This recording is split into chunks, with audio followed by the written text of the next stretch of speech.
Good morning students. Unit 2 catalyst part 3 में हमने enzyme catalysis पढ़ाया था। माइकल मेंटेन कॉन्स्टेंट क्या होता है, माइकल मेंटेन इक्वेशन को किस तरह ड्राइव करते हैं और एंजाइम कैटालिसिस की कैरेक्टरिस्टिक्स क्या होती है, वो कैटलिस्ट पार्ट 3 में था। नाउ कैटलिस्ट पार्ट 4 में हम एसिड बेस्ड कैटालिसिस पढ़ेंगे। इसमें एसिड बेस्ड कैटालिसिस में क्या होता है, इसके एसिड बेस कैटालिसिस की डेफिनेशन भी आती है, एग्जाम्पल भी आते हैं और इसकी काइनेटिक्स बहुत इंपॉर्टेंट है।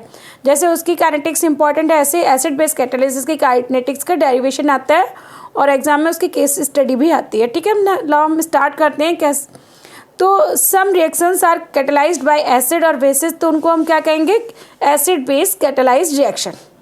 ठीक है, some reactions are catalysed by acids और बेसिस और बोथ। ठीक है, कुछ तो एसिड से हो जाती हैं, कुछ बेसिस से होते हैं, कुछ क्या होते हैं दोनों ही, एसिड्स भी होता है उसमें और बोथ बेसिस भी रिएक्शन होती है, तो दोनों ही होते हैं। Homogeneously catalysed reaction in solution is acid base catalysed. Mainly क्या होता है कि जो एसिड बेस कैटालाइज्ड सॉल्यूशन है वो मोस्टली होमोजीनियसली कैटालाइज्ड सॉल्यूशन है। ठीक है, ये चीज़ भी ध्यान रखना। तो होमोजीनियसली कैटालाइज्ड सॉल्यूशन को हमने दो टाइप से डिवाइड कर दिया, एक एसिड कैटालिसिस, ठीक है, number 1 is the acid catalysed type reaction and second is the base catalysed type reaction. ठीक है, acid catalysed type reaction and base catalysed type reaction. तो एसिड जो है, एसिड को again acid catalysed type reaction is divide into 2 parts, general acid catalysed reaction and specific acid catalysed. ठीक है बच्चों, ध्यान रखना, जनरल एंड स्पेसिफिक। इसी तरह बेस को भी, बेस कैटालिसिस को भी हमने दो टाइप में डिवाइड किया बच्चों, एक जनरल एसिड कैटालिसिस, दूसरा स्पेसिफिक।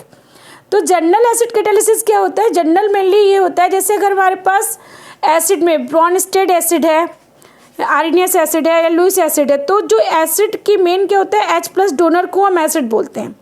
ठीक है, लेकिन जो ब्रॉन्स्टेड एसिड होते हैं उसमें क्या होते हैं, कंजुगेट एसिड्स भी होते हैं, जैसे NH4+। NH4+ क्या है, कंजुगेट एसिड है, ब्रॉन्स्टेड एसिड भी बोल सकते हैं उसको। तो इस तरह के जो एसिड्स उसमें होंगे, यानी डायरेक्ट प्रोटॉन डोनर ना होके प्रोटॉन के कंजुगेट्स होते हैं ये, तो या ब्रॉन्स्टेड एसिड्स के एसिड प्रोटॉन डोनर्स हैं, तो वो सब जनरल एसिड कैटालिसिस की कैटेगरी में आ जाते हैं।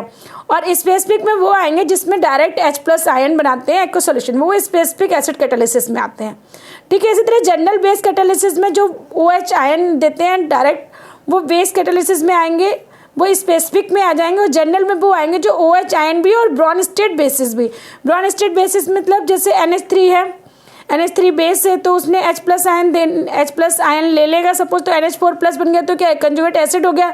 अगर H+ देने के बाद NH2- बन जाएगा तो ये कंजुगेट बेस भी हो सकता है। ठीक है, तो इस तरह कंजुगेट बेस भी, इसमें ब्रॉन्स्टेड बेस जो होते हैं वो जनरल टर्म देते हैं। ठीक है, तो ब्रॉन्स्टेड एसिड और Brønsted base general acid catalysis reaction और जनरल बेस कैटालिसिस रिएक्शन देते हैं, और स्पेसिफिक प्लस H+ आयन वाला और OH आयन वाला देता है। ठीक है, ये चीज़ हमें ध्यान रखना है स्पेसिफिक और जनरल में, कभी कभी एग्जाम में पूछ लेते हैं तो ध्यान रखना। ठीक है, ना हम डिफाइन कर देते हैं इसको लैंग्वेज में किस तरह लिखेंगे।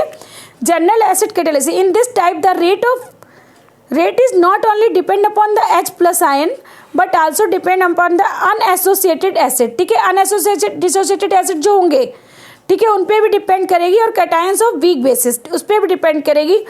या इन अदर टर्म्स हम इसको बोल सकते हैं, all the substances which have a tendency to lose a proton.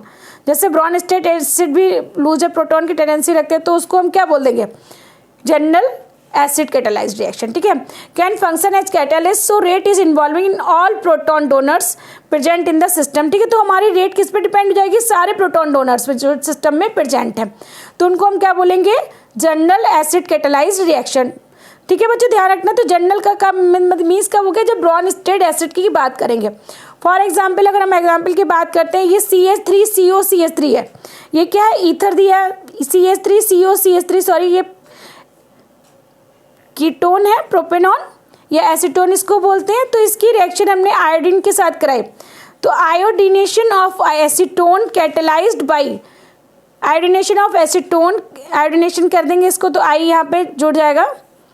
ठीक है, catalysed by monochloro acetic acid and its salt. ठीक है, तो ये हाँ, तो इसको हमने किससे किया, ClCH2COH, क्लोरो एस्टिक एसिड है ये।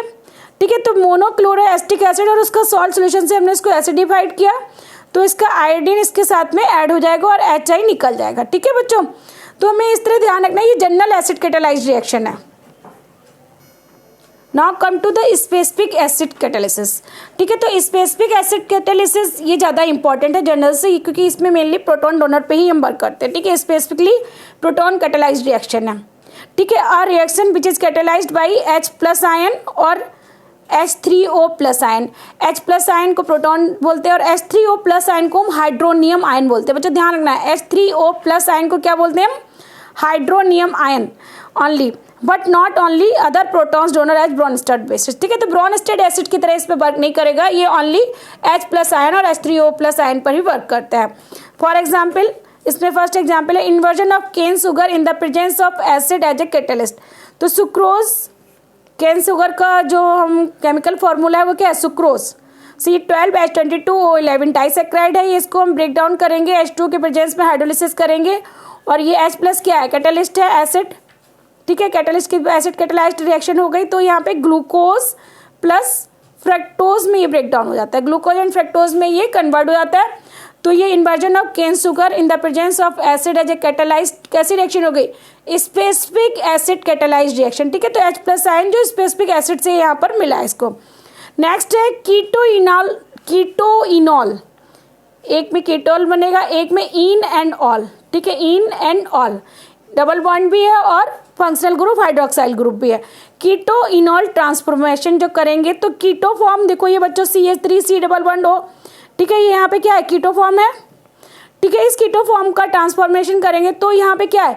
डबल बॉन्ड, तो ये इन हो गया और ये ओल हो गया। तो keto form is transformed into enol form in the presence of acid catalysed reaction. ठीक है, तो ये दो एग्जाम्पल हैं स्पेसिफिक के, और भी हो सकते हैं। अगर एग्जाम में आए लिखने के right the specific acid catalysed reaction with example, तो हम इस तरह लिख देंगे। नेक्स्ट है general base catalysed specific base catalysed reaction. ठीक है, तो अभी हमने इस जनरल एसिड कैटालाइज्ड रिएक्शन पढ़ा, स्पेसिफिक एसिड कैटालाइज्ड रिएक्शंस पढ़े, अब हम general base and general specific base catalysed पढ़ेंगे। ठीक है, तो ये भी सेम वही बताया जो अभी पहले बताया था मैंने। ब्रोंस्टेड बेस जो होंगे वो जनरल बेस देंगे एंड स्पेसिफिक बेस के लिए OH- आयन जो दे रहे होंगे वो होंगे। ठीक है, these reaction catalysed by OH- undissociated base Bronsted bases decomposition nitramide is acetate ion. ठीक है, तो नाइट्रामाइड का एसिटेट आयन की रिप्रेजेंट पता है जनरल बेस रिएक्शन हो गई, N2O बना और H2O बना। ठीक है, those reaction which is only catalysed by OH- ion, OH- ion से ही ओनली कैटालाइज्ड होंगे तो उसको क्या कहेंगे? Specific base. ठीक है, तो ये CH3O- से हुआ था, ये इसमें बेस ब्रोंस्टेड बेस था, और यहाँ पे OH- आयन से आरएनएस बेस के अकॉर्डिंग करेंगे तो नाइट्रामाइड की रिएक्शन इसके साथ में करेंगे OH- आयन के साथ, तो सेम प्रोडक्ट बनता है, but it is a specific base catalysed and it is general base catalysed. ठीक है, तो दोनों में अंतर समझ में आ गया बच्चों। नेक्स्ट है now very important kinetics of acid base catalysis. ये बहुत इंपॉर्टेंट है बच्चों, इसमें हम यहाँ पर वेरी इंपॉर्टेंट मार्क्स कर देते हैं। जिस तरह आपका ये माइकल मेंटेन इंपॉर्टेंट है, इसी तरह kinetics of acid base catalysis बहुत इंपॉर्टेंट है। ठीक है, तो इन एसिड कैटालाइज्ड रिएक्शन इसमें भी हम फर्स्ट स्टेप सेकंड स्टेप इस तरह स्टेप वाइज मैंने लिख दिया, और मैंने ये बहुत अच्छे से स्टेप्स लिखे। आप लोग प्लीज़ एक बार अपनी नोटबुक में या अपनी यहाँ भी प्रैक्टिस करो, उसमें इन स्टेप्स को लिखें। ठीक है, जब आप लिखेंगे तो आपको खुद पता चलेगा हमने कितना लर्न कर लिया, और हो सकता है मेरे भी इसमें प्लस माइन का साइन में कुछ प्रॉब्लम हो या ब्रैकेट कहीं नहीं लगाया हो, तो आप लोग उसको अपने आप रेक्टिफाई भी कर लेंगे। ठीक है, तो फर्स्ट स्टेप क्या है? Transfer of proton H+ ion from the acid Ha to the substrate S। ठीक है, तो S+AH बच्चों देखो ध्यान रखना, बुक्स में नहीं यहाँ पे AH+ भी दिया है, तो AH+ इसलिए दिया क्योंकि ये एसिड है, इसमें H+ आयन का ट्रांसफर हो सकता है, इसलिए हमने यहाँ पे किसी बुक्स में यहाँ पे प्लस लिखा होता है। तो S+AH आयन, तो K1 जो रिएक्शन कांस्टेंट हो तो SH+, दिस इज द क्या है? इंटरमीडिएट, और S क्या है? सबस्ट्रेट। ये क्या है? एसिड है जो H+ आयन दे सकता है। SH ये इसने H+ दिया तो SH+ हो गया, A- हो गया, तो ये प्लस साइन ये दिखा रहा है कि this acid can give the H+ ion. ठीक है, तो बुक्स में AH+ लिखा होता है, AH भी लिख सकते हैं और H+ भी लिखते हैं। SH+ is the intermediate. ठीक है, SH+ क्या है? इंटरमीडिएट है। K1 and K2 are the rate constant of backward and forward दोनों डायरेक्शन में। अगर हम इसको SH+ बनाएंगे यानी कि formation of intermediate K1, and again क्या बैकवर्ड डायरेक्शन में क्या हुआ, एस और ए एच फिर से दोबारा से रीजनरेट होना शुरू कर देंगे, थोड़ा सा ये जो नई सबस्ट्रेट कंबाइंड हुआ एस एच में वो यहाँ पर आ जाएगा। ठीक है, तो यहाँ पे दो पॉसिबिलिटी है विद इंटरमीडिएट कंपाउंड। इस इंटरमीडिएट कंपाउंड के साथ में रेट ऑफ रिएक्शन को निकालने की टू पॉसिबिलिटीज हैं। There are two possibilities with intermediate compound. ठीक है, इस इंटरमीडिएट कंपाउंड जो एस एच प्लस आया इसके साथ हमारे पास दो पॉसिबिलिटी है। नंबर वन, हमें ये पॉसिबिलिटीज बहुत ध्यान में रखनी, possibility a and possibility b. Possibility a क्या है, पॉसिबिलिटी ए क्या है, either it react with H2O molecule and transfer its proton with simultaneous formation of product. ठीक है, जो SH प्लस है यानी जो हमारा इंटरमीडिएट बनना है, it can be react with H2O molecule और transfer it protons with formation of the product में इसका यूज हो जाएगा। तो इसलिए that is mainly specific acid catalysed reaction और as well as general acid catalysed. ठीक है, ये दोनों टाइप की रिएक्शन दे सकता है, स्पेसिफिक एंड जनरल। ठीक है, तो हम किस तरह देंगे अभी हम सिखाएंगे यहाँ पर किस तरह मैकेनिज्म होती है। नेक्स्ट बी पॉसिबिलिटी क्या है, आइदर दिस और इट जो SH प्लस बना है हमारा intermediate, that one SH plus जो है, SH प्लस जो है ना वो कैन बी रिएक्ट विद, किसके साथ रिएक्ट कर सकते हैं, ए माइनस, जो हमारे पास ए माइनस बना हुआ है इसके साथ भी रिएक्ट कर सकता है and transfer its proton with simultaneous formation of product that is mainly general acid catalysed. ठीक है, तो ये इसमें स्पेसिफिक बिल्कुल भी नहीं बनेगा, क्या बनेगा, only general acid catalysed reaction बनेगी। ठीक है, तो अब स्टार्ट करते हैं ए से, पॉसिबिलिटी ए से हम स्टार्ट करते हैं। पॉसिबिलिटी ए क्या है, intermediate react with H2O molecule.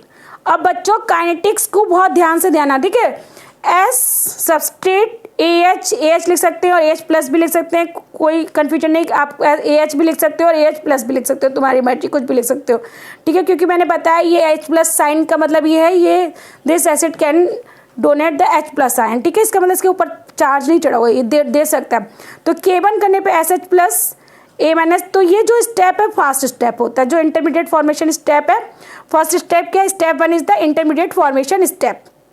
ठीक है, फर्स्ट स्टेप क्या है, intermediate formation step, step one ये हो गया। Step one is also called as intermediate formation step. ठीक है, तो सब इंटरमीडिएट बन गया, तो इंटरमीडिएट बनने के बाद क्या हुआ, फर्स्ट स्टेप है। सेकेंड स्टेप में क्या है, इंटरमीडिएट वाटर के साथ रिएक्ट करके किसमें चेंज गया, intermediate can be change into product. Intermediate किसमें चेंज हो गया, प्रोडक्ट में चेंज हो गया। जो H प्लस एसिड का था वो वाटर मॉलिक्यूल लेके H3O प्लस में चला जाएगा, तो यानी H प्लस भी दोबारा से जनरेट हो गया। क्लियर, तो ये जो सेकेंड स्टेप है that is slow step. H plus फिर से क्रिएट हो गया और ये प्रोडक्ट बन गया। तो स्लो स्टेप जो होता है that is the rate determining step. जिस तरह हमने एसिड एंजाइम कैटालिसिस में बताया था slow step is the rate determining step, उसी तरह यहाँ पे भी स्लो स्टेप क्या है, रेट डिटर्मिनिंग स्टेप है। तो हम इसी स्टेप की बात करेंगे। तो हम क्या ओवरऑल रेट डिटर्मिनिंग स्टेप को हम लिखेंगे। तो हमारा मेन रिएक्शन क्या है, सबस्ट्रेट से हमें प्रोडक्ट बना।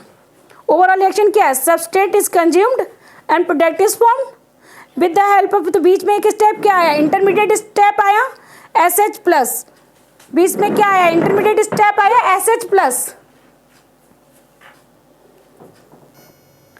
ठीक है बच्चों, फिर देखो तो रेट डिटर्मिनिंग स्टेप क्या हुआ, हमारा slow step is the rate determining step. तो रेट हमारे, तो मेन हमारे पास जो इक्वेशन है वो क्या, substrate is change into product, substrate is change into product. तो रेट यानी सबस्ट्रेट हमारा कंज्यूम होगा, तो rate is equal to minus DS/dt। Minus का साइन क्यों लगाया पता है ना, ये कंजम्पशन हो गया। और प्रोडक्ट हमारा फॉर्म हुआ, तो रेट ऑफ रिएक्शन में इसी तरह था, product dP/dt। Rate determining step क्या है, K3 is the rate determining step. और K3 में SH प्लस हमारा रिएक्टेंट और H2O को हम इग्नोर कर देंगे। ठीक है, तो K3 SH प्लस। तो ये जो रिएक्शन है 2A, it is very important reaction. ये रेट डिटर्मिनिंग स्टेप की रिएक्शन है, इसको हमें ढंग से लिखना आना चाहिए। Substrate is equal to product जो बना, और वो किस रेट पे डिपेंडेंट है, K3 SH plus. Assume that concentration of H2O remains constant रहेगा and it is very dilute from hand. ठीक है, बहुत डाइल्यूट फॉर्म में, तो H2O is not included in the rate law equation, इसलिए हम H2O को रेट लॉ इक्वेशन के साथ में इंक्लूड नहीं करेंगे। तो K3 is equal to K3 SH हो जाएगा, rate is equal to K3 SH। ठीक है बच्चों, now applying steady state approximation. Steady state approximation मैंने एंजाइम कैटालिसिस में भी बताया था कि जो इंटरमीडिएट बनता है, तो इंटरमीडिएट जो भी बनता है उसकी वैल्यू क्या होती है, 0। यानी rate of formation of intermediate is equal to rate of decomposition of intermediate. ठीक है, वो होता है स्टेडी स्टेट अप्रॉक्सीमेटर। ठीक है, स्टेडी स्टेट अप्रॉक्सीमेटर को हम SSA भी लिखते हैं, स्टेडी स्टेट अप्रॉक्सीमेटर। कभी कभी एग्जाम में क्या होता है कि define the term steady state approximation, इसलिए भी पूछ सकते हैं, तो हमें ये आना चाहिए। दोनों में हम एंजाइम कैटालिसिस का एग्जाम्पल लेके, इसका एग्जाम्पल लेके हम बता सकते हैं। The constant concentration of N unstable intermediate. ठीक है, जो इंटरमीडिएट है वो तो सभी इंटरमीडिएट क्या होते हैं, अनस्टेबल होते हैं, तभी वो प्रोडक्ट में चेंज होते हैं। The constant concentration of N unstable intermediate species is called steady state approximation. ठीक है, तो जो कांस्टेंट यानी DSH जो हमारा इंटरमीडिएट बना, DSH upon dt is equal to 0 आएगा। ठीक है, तो यानी rate of formation of SH is equal to rate of decomposition of SH। It means rate of formation minus decomposition is equal to 0। तो हम DSH plus upon dt is equal to 0 करेंगे, तो हम rate of formation of SH, ठीक है, यानी rate of formation of SH करेंगे, तो K1 की वैल्यू जो हमने अभी उसमें निकाला, तो K1 S और AH प्लस भी लिख सकते हैं, SH प्लस, ठीक है, minus K2 SH plus A minus plus K3 SH plus. ठीक है, तो ये rate of decomposition of SH plus हो गया, ये भी डिकम्पोजिशन ऑफ SH प्लस हो गया, ये फॉर्मेशन ऑफ SH प्लस हो गया। इसको हम इधर ले आएंगे तो K1 SAH plus ASH plus is equal to K2 SH plus A minus K3 SH plus. ठीक है, तो ये इक्वेशन आई, तो हम टेकिंग SH प्लस कॉमन हम ले लेंगे इसमें से, तो K1 SAH plus K2 A minus SH को कॉमन ले लिया प्लस K3 SH इधर चला गया। ठीक है, तो ये इक्वेशन नंबर 5 आ गई। तो बच्चों ये पॉइंट इक्वेशंस को ध्यान रखना, इक्वेशन हमारी किस तरह ड्राइव हो रही है, इक्वेशन 3, 4, 5। ना इक्वेशन नंबर 6 क्या है, K1 SAH upon K2 A minus plus K3 SH को हमने इस साइड लिख लिया। ठीक है, तो K2 A minus plus K3 since rate is equal to minus DS upon DT DSH, sorry हाँ DS सबस्ट्रेट कंज्यूम हुआ ना, तो minus DS upon DT is equal to K3 SH plus. ठीक है, तो SH प्लस की value हमने SH plus यहाँ पर निकाल लिया। Now put the value of SH plus in this equation. तो हमारी इक्वेशन नंबर 6 जो है, ठीक है, SH प्लस हमने निकाला है, तो उसमें हम K3 SH में इसकी वैल्यू पुट कर देंगे। K3 SH plus is equal to K3 और ये पूरा होल जो SH प्लस निकला है उसको हमने यहाँ पे पुट कर दिया। Now it is the equation number 7। K3 SH plus is equal to K3 K1 SAH, यहाँ पे प्लस लगाना है, आपकी मर्जी, ऑप्शन है, लगा दो, यहाँ पे भी लगा दो, K2 A minus plus K3। ठीक है बच्चों, ये इक्वेशन नंबर 7 आई। इक्वेशन नंबर 7 के बेस से हम इसमें केस स्टडी करें। इक्वेशन नंबर 7 के बेस से हमारे पास 2 केसेस आते हैं बच्चों, ये बहुत इंपॉर्टेंट, जैसे एंजाइम कैटालिसिस में 3 केसेस थे, यहाँ पर 2 केसेस है हमारे पास। ठीक है, तो इक्वेशन नंबर 7 को यहाँ पे हमारे पास 2 केसेस आते हैं। नंबर फर्स्ट है, if K3 is greater than K2 A minus 1। ठीक है, इफ K3 यानी K3 की जो कंसंट्रेशन है वो बहुत ज़्यादा है K2 A माइनस, तो then ignoring K2 A minus 1, K2 A minus 1 को हम इग्नोर कर देंगे, तो डिनोमिनेटर्स में से K2 A माइनस 1 को रिप्लेस कर देंगे, वहाँ पर इसको हटा देंगे। तो K3 SH plus K3 K1 SH AS, ये जो इक्वेशन नंबर 7 है, ठीक है, K2 A माइनस 1 इसको यहाँ से हटा देंगे, तो रेट इज इक्वल टू क्या आएगा, K3 से K3 कैंसिल हो जाएगा, K2 A माइनस हट गया, तो K1 SAH प्लस। ठीक है, यानी कि rate is depend upon the AH plus, hence the reaction कैसे हो गई, AH प्लस पे डिपेंडेंट हो गई, तो रिएक्शन कैसी है, general acid catalysed reaction. Clear, reaction कैसे हो गई, जनरल एसिड कैटालाइज्ड रिएक्शन। इस केस में, फर्स्ट केस में K3 is greater than K2A। Second case क्या है, अगर इफ K2A माइनस, ठीक है, if K2A minus is greater than K3, उससे बड़ा है, देन इग्नोरिंग K3, तब हम क्या करेंगे, K3 को इग्नोर कर देंगे। ठीक है, डिनोमिनेटर में से K3 अगर इग्नोर कर देंगे तो rate equal to K1 K3 SAH plus K2A minus, और यहाँ पर प्लस K3 था, प्लस K3 हमने हटा दिया। ठीक है, हमने K3 प्लस हटा दिया तो हमारे पास ये आया। ठीक है, but for weak acid AH plus is equal to A minus plus H plus, the equilibrium constant for this acid base reaction is the K is equal to A minus H plus upon AH plus. तो H plus upon K, यहाँ पर देखना बच्चों, H plus upon K is equal to AH plus upon A minus, ये 10 equation निकल के आएगी, substituting this value in equation number 9। ठीक है, तो H plus upon K is equal to AH plus upon A minus, इसकी value हम यहाँ पे substitute in the value of equation number 9, ठीक है। इक्वेशन नंबर 9 में हम इसकी वैल्यू को पुट करेंगे K1 K3 S AH upon A minus है ना, ये AH अपॉन A माइनस। देखो बच्चों AH plus upon A minus है ना, AH plus A upon minus is equal to H plus upon K, ठीक है। H प्लस अपॉन K है तो H प्लस अपॉन K को पुट कर देंगे। Now it is confirm that rate is equal to, देखो बच्चों ये यहाँ पे ये देखो H rate is equal to क्या निकल गया, K is equal to A H plus upon AH plus निकाला, तो हमें यहाँ पे H प्लस अपॉन K निकाल लिया। H प्लस यहाँ से लिया, H plus upon K equal to क्या आया, इसको कट कर दिया AH plus upon A minus, ठीक है। इक्वेशन नंबर 10 में तो H plus K upon A equal to AH plus upon A, ये AH प्लस A माइनस में हमने यहाँ पे इक्वेशन नंबर 9 में AH plus upon A minus में इसमें इसकी वैल्यू पुट कर देंगे H plus upon K। H plus upon K put करने पर रेट इक्वल टू क्या है, K1 K3 S H plus K2 और K, ठीक है। तो रेट इज डायरेक्ट K2 यहाँ पे H K आ गया ना, ये वाला H प्लस K आ गया A माइनस की जगह, ठीक है। तो हमारे यहाँ K आ गया, तो rate is directly proportional to H plus, clear.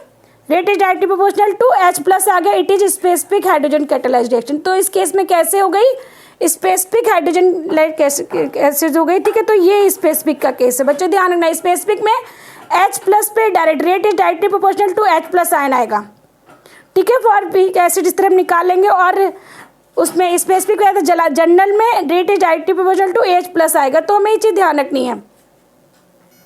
Now second possibility with the intermediate, ठीक है। हमारे इंटरमीडिएट के साथ में सेकेंड पॉसिबिलिटी क्या है, अगर SH प्लस A माइनस के साथ रिएक्ट किया गया, if SH plus intermediate react with A minus instead of water molecule, ठीक है। H2 की जगह A माइनस इसने रिएक्ट किया, तो SAH plus is equal to SH plus A minus. SH plus intermediate है, intermediate react with A minus, तो K3 equation हो गई, प्रोडक्ट बन गया और HA प्लस बन जाएगा, ठीक है। HA प्लस बन सकता है, तो ये स्लो स्टेप है। तो हम मैं यहाँ पे rate is equal to minus DS upon DT equal DP upon DT K3, ठीक है। अब यहाँ पे K3 जो है K3 SH plus plus A minus, ठीक है। ये हमारा, ठीक है, K3 वाला स्टेप ये देखो यहाँ पर रिएक्टेंट ये है ना, तो रिएक्टेंट दोनों लेंगे। अब यहाँ पे वहाँ पे हमने H2 को इग्नोर किया था, यहाँ पे H2 को इग्नोर नहीं करेंगे, यहाँ पर ऐसे रखेंगे, ठीक है। ये चीज़ ध्यान रखना बच्चों, ठीक है। यहाँ पे SH प्लस A माइनस करेंगे, अप्लाइंग SH से स्टेट अप्रॉक्सीमेट अप्लाई करेंगे, तो SH प्लस DT अपॉन ये A माइनस भी यहाँ पे लिख लेंगे इक्वल टू 0, तो rate of formation of this is equal to rate of decomposition, दोनों को फिर रेट ऑफ फॉर्मेशन माइनस दो साइड में डिकम्पोजिशन होगा, क्योंकि ये SH ये इधर बनेगा, पहले यहाँ से यहाँ डिकम्पोज होकर ये ऐसे H बनेगा, K1 एंड K2, ठीक है।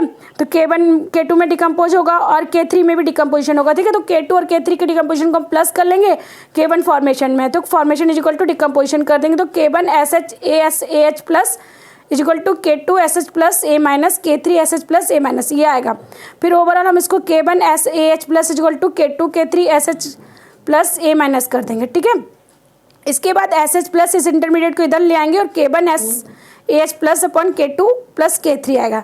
Substituting this value of SH plus A minus in equation number 1, equation number 1 जो हमारे रेट की मेन इक्वेशन थी उसमें हम इसकी वैल्यू को पुट कर देंगे। SH plus A minus is equal to हमने क्या निकाला, ये वैल्यू निकाली ना, तो इस होल वैल्यू को हम उसमें पहले इनपुट करते हैं। Rate is equal to K3 के बाद SH प्लस A माइनस था, तो SH प्लस के K1 SAH plus K2 plus K3, ये हमारा थर्ड इक्वेशन आई है।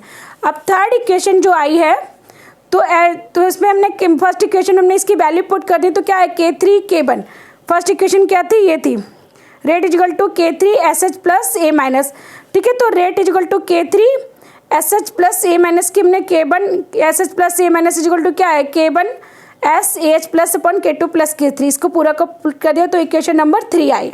नाउ इक्वेशन देखो इस केस में क्या है, रेट इज, तो इक्वेशन नंबर 3 आई, rate is equal to K3 K1 SAH plus K2 K3, ठीक है। तो हमारा रेट डायरेक्टली प्रोपोर्शनल क्या हो गया AH प्लस के, तो rate directly proportional AH plus का आया, तो हम इसको क्या कह सकते हैं, कौन से टाइप की रिएक्शन है ये, इसको हम बोलेंगे rate is directly proportional to AH, यानी कि जनरल कैटालाइज्ड रिएक्शन हो।